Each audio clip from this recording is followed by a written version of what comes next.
हरियाली तीज पर सुहागिन महिलाएं 16 श्रृंगार करके पूजा पाठ और कथा सुनती हैं। मान्यता है कि श्रावण माह के शुक्ल पक्ष तृतीया तिथि को देवी पार्वती की तपस्या से भगवान शिव प्रसन्न हुए थे और माता पार्वती को उनके पूर्व जन्म की कथा सुनाई थी। तो हिंदू पंचांग के अनुसार हर वर्ष श्रावण माह के शुक्ल पक्ष की तृतीया तिथि को हरियाली तीज का व्रत रखा जाता है। इस व्रत में सुहागन महिलाएं अपने पति की लंबी आयु, सुख समृद्धि और अखंड सौभाग्य के लिए व्रत रखती हैं, जिसे विधि विधान के साथ भगवान शिव और माता पार्वती की पूजा करती हैं। तो पूजा की पूरी विधि हमने आपको पिछली वीडियो में बता दी है। आप चाहें तो हमारे चैनल पे जाके वो वीडियो आप पूरा देख सकते हैं, वहाँ आपको पूरी विधि मिल जाएगी। तो हरियाली तीज पर सुहागिन महिलाएं 16 श्रृंगार करके पूजा पाठ और कथा सुनती हैं। मान्यता है कि श्रावण माह के शुक्ल पक्ष की तृतीया तिथि को देवी पार्वती की तपस्या से भगवान शिव प्रसन्न हुए थे और माता पार्वती को उनके पूर्व जन्म की कथा सुनाई थी।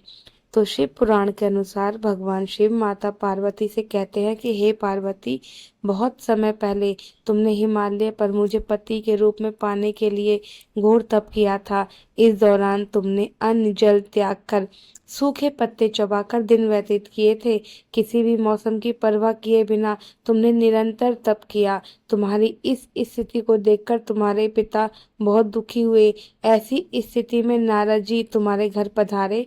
जब तुम्हारे पिता ने नारद जी से उनके आगमन का कारण पूछा तो नारद जी बोले, हे गिरिराज, मैं भगवान विष्णु के भेजने पर यहाँ आया हूँ।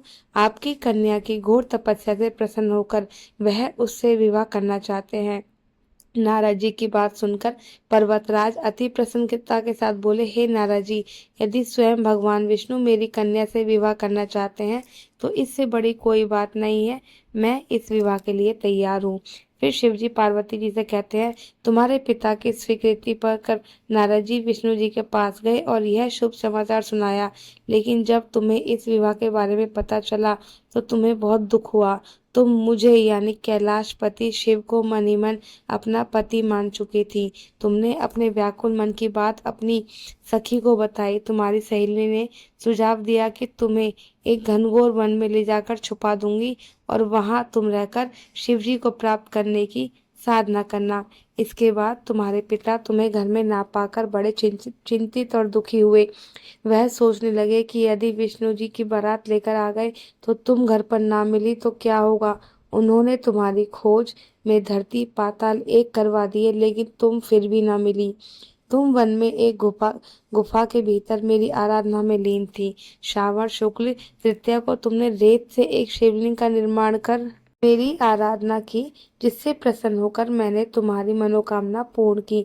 इसके बाद तुमने अपने पिता से कहा कि पिताजी, मैंने अपने जीवन का लंबे समय भगवान शिव की तपस्या में बिताया है और भगवान शिव ने मेरी तपस्या से प्रसन्न होकर मुझे स्वीकार भी कर लिया है।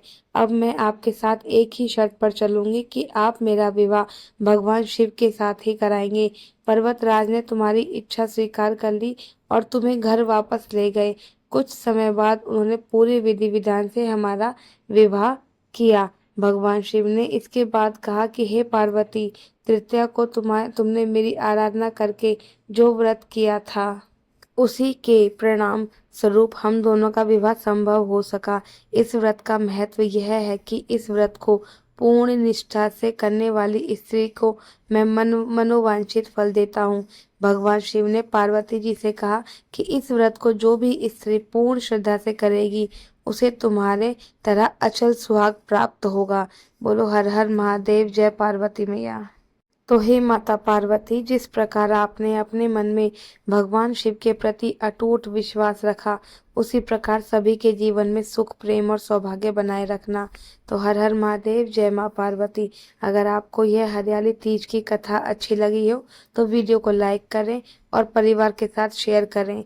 आप सभी को हरियाली तीज की हार्दिक शुभकामनाएं। हर हर महादेव।